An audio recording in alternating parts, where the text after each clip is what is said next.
Oh, what's going on, guys? Untitled Chapter here, aka the best dressed man in tech sales. Do not forget it. Also, one of the co-founders of the B2B Syndicate. And in today's video, we're going to talk about what can you actually do, what's a specific technique, rather, that you can use to be more interesting in conversations, but more importantly, hold the attention of your listener and stop from being perceived as boring when you talk. So, with that said, guys, let's get into the video so you can get these insights.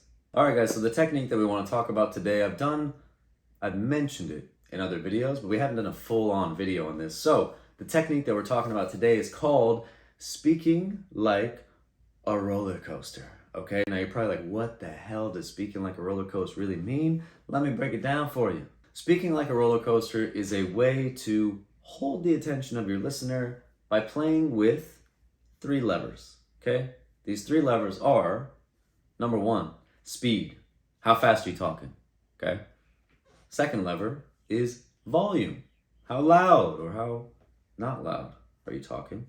And the third lever is pace. Okay. Different from speed, but it's more of the rhythm with which you're talking. For example, if I'm to talk like this, you can see that there's a certain pace associated with this, right? Not talking as fast, and my words tend to follow a certain rhythm. Whereas if I speak like this, you can see a different pace. So what we want to remember when it comes to speaking like a roller coaster is, number one, I think the easiest lever to play with is the speed. And what you want to do is change it up. If you guys really study my videos, you'll notice that I use this all the time when I'm talking to you guys. Sometimes I speak very fast, and then all of a sudden, I'll really slow things down. And I'll do that when I want to emphasize a point. And that's how you can use it too. When you really want to emphasize something, when you really want people to get a certain concept, then you should really slow it down. See how I did that? Okay. The other thing is, when you talk very fast, it's more difficult to understand what's being said.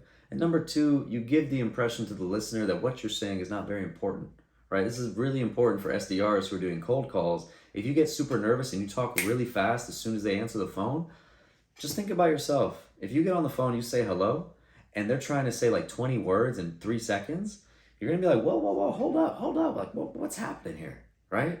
So again, especially for SDRs and people who are getting on the phone with cold prospects, you wanna try to be in control of your speech in terms of how fast you're speaking. Because again, if you're talking too fast, you're gonna be perceived as, oh, this is not what I wanna hear, and it's difficult to understand. Whereas if you speak slow, you're gonna be perceived as more confident.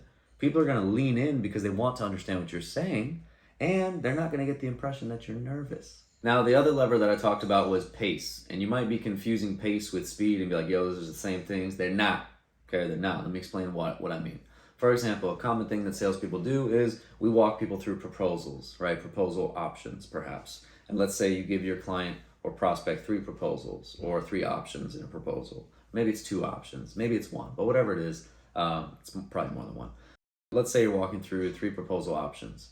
You're going to have a certain pace when you're articulating the deliverables and the prices of each option. For example, what I mean is you might be saying, so option 1 allows you to do this, and this that we talked about, and the price for that is such.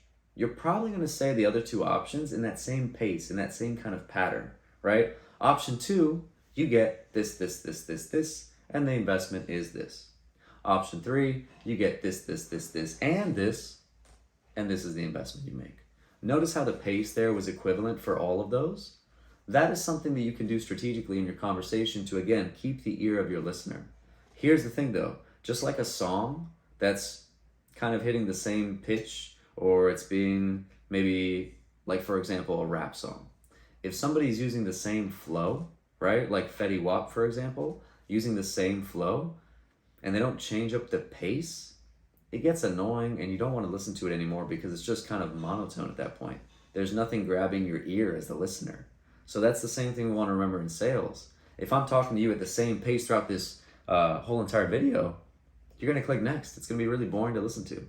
But when I really add a lot of variety to my pace, and I play with the speed and I play with the volume at the same time, it becomes a lot more interesting.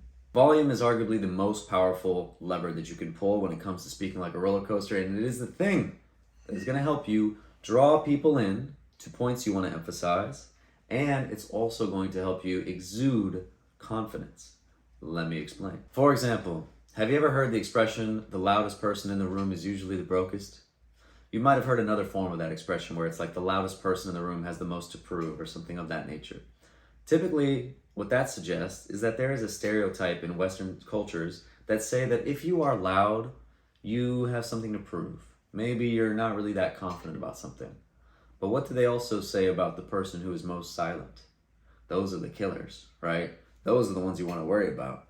And so there's almost a stereotype associated with silence or people who are not as vocal or are more quiet. And you want to take advantage of that, again, depending on the situation, to be perceived in a certain light.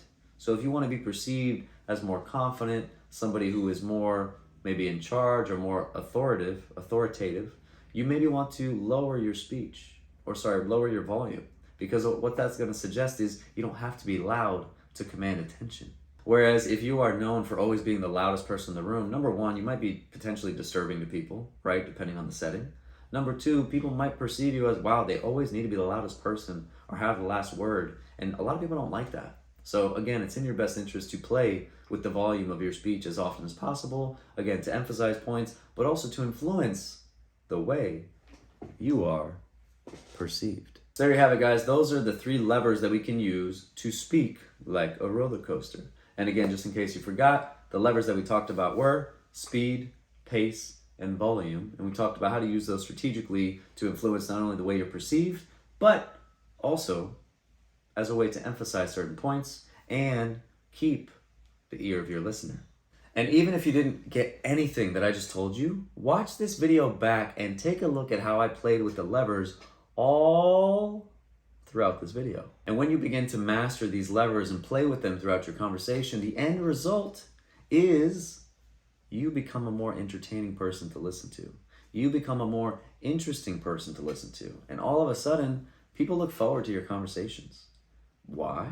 Because you're holding their attention and you're causing some new stimuli to get into their ear, because guess what? They don't hear people talk like you all the time. So there you have it, guys. Hope you enjoyed the video today. If you did, please hit the subscribe button below. Also, if you're not doing so already, go follow me on LinkedIn. And last but not least, if you're trying to break into tech sales, or maybe you're already in sales and you want to get sharper, smarter, better at your craft. See the way I talked like that, by the way? I hope you guys are noticing what I'm doing here. Anyways, if you want to get sharper, smarter, better at your craft, go ahead and use the link in the description below to sign up for our weekly newsletter that is absolutely free, where we will deliver one actionable piece of sales insight to your inbox every single Sunday. Again, doesn't cost you anything. So with that said, guys, enjoy the rest of the day, and we will catch you all in the next video. Take it easy now.